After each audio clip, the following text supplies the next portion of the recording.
It does have a part to play, yeah. It would be difficult enough to evaluate it. I think it encouraged other people to do the same thing. I wouldn't have any doubt about that, really, that there were other clubs that sprung up after 79 in the early 80s and maybe mid 80s onwards that I think would come to Goaling and had seen what was happening and kind of established clubs in their own. So it certainly had. But I think there would have been other factors as well. You know, I think Goaling would only be one of those factors. Yeah. And it was probably the first club of its type of what we were doing in the way it did it.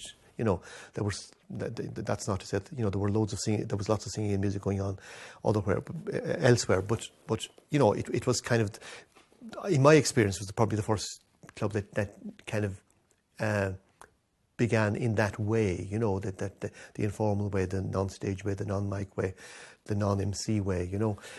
And there's no doubt I think that it would have had an influence on other people doing that because, you know, if people weren't living in Dublin and kind of, they would have wanted to do the same thing in their own area. And I think there was a certain amount of that. I think that's still happening. But I'd say that, you know, wherever singers kind of gather, as I said, there's a lot of recent ones have started.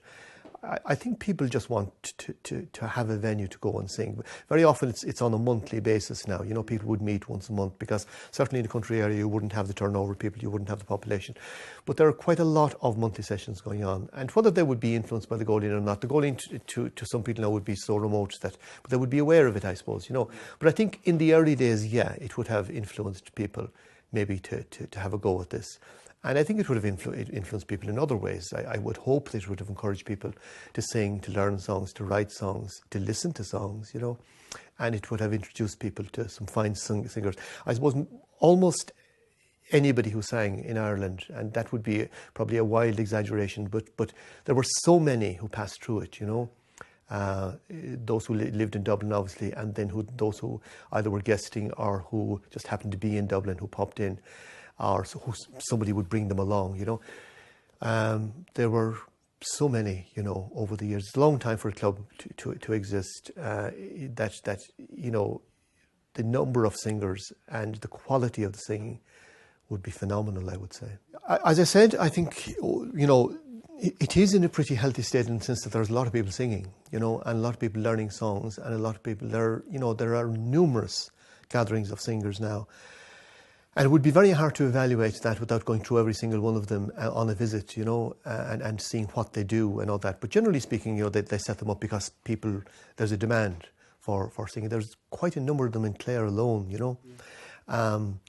So there's a lot more people singing, you know. I suppose in a tradition like ours, which was and is so strong, that you lose a certain amount of tremendous singers all the time through the life cycle, you know. And like when I was growing up, you know, I was listening to songs on record and later live from the likes of, you know, Niklas, Tobin and those. They were kind of the earliest kind of, I've kind of pictures in my head of hearing that voice and that tremendous, and people like Dara O'Cohan and Kathleen Maud and those, you know, that was very moving, you know. It was emotionally moving, I think, without thinking too deeply about it. They moved you. They were tremendous artists, you know.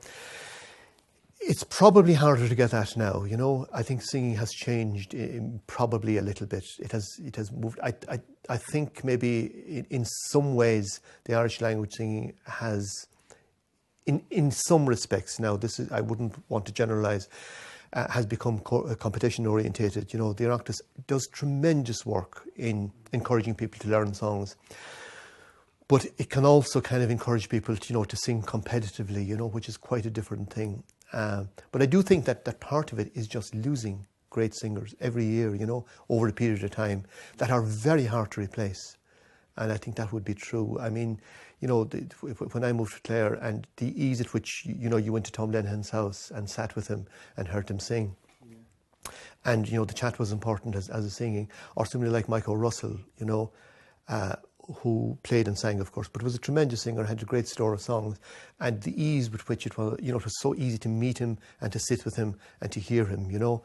And that was true of I mean, that's still true, of course. But I think when you lose these people, because you're talking about people who grew up in a different social Ireland. They had a different social context. They had a different approach to song. To the way they learned song, the way they sang. It socially it was different to what I would do, to what the next generation will do. So I don't think you can replace that, and I think that's that's inevitable, unfortunately, and you can't do it through imitation either. So and the same thing would be true of music. I would have experienced that in music in Clare, the likes of Junior Crehan and those that I would have been very friendly with, would have got to know intimately.